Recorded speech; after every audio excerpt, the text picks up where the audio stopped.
നമ്മൾ സത്യസന്ധമായി ജീവിച്ചാൽ മതി, നമ്മുടെ പ്രവൃത്തികൾ മറ്റുള്ളവരെ ഉപദ്രവിക്കാതെ നമ്മൾ നമ്മുടേതായ വഴിയിലൂടെ പോയാൽ മതിയെന്ന് വിചാരിച്ചിരുന്ന എനിക്ക്, ഞാൻ 2000 ആണ്ടിൽ സിനിമാ രംഗത്ത് വന്നതാണ്. ഞാൻ MCOM പഠനം കഴിഞ്ഞ് മാക്ട ചലച്ചിത്ര കളരിയിലൂടെ ഡയറക്ഷൻ കോഴ്സ് പഠിച്ച് സിനിമയിൽ വന്നതാണ്.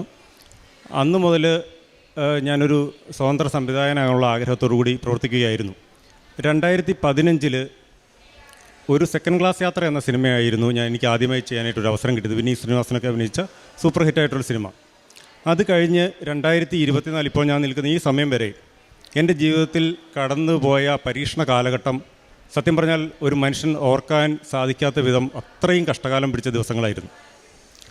അപ്പോൾ അതിസങ്കീർണമായ പ്രശ്നങ്ങളോട് കടന്നു പോയിക്കൊണ്ടിരിക്കുമ്പോൾ എന്നോടൊരു സുഹൃത്ത് പറഞ്ഞു, തൃശ്ശൂരുള്ള ഒരാളാണ്, അദ്ദേഹം ഇവിടെ വന്നിട്ടില്ല. ഞാനിന്ന് കൃപാസനത്തെക്കുറിച്ച് കേട്ടിട്ടുണ്ട്, കൃപാസനം പത്രം അവിടെ ഇവിടെയൊക്കെ കണ്ടിട്ടുണ്ട്, പലരും പത്രം വിതരണം ചെയ്യുന്നത് കണ്ടിട്ടുണ്ട്, ഞാൻ വായിച്ചിട്ടുണ്ട്, അതിലെ അനുഭവ സാക്ഷ്യങ്ങൾ വായിച്ചിട്ടുണ്ട്.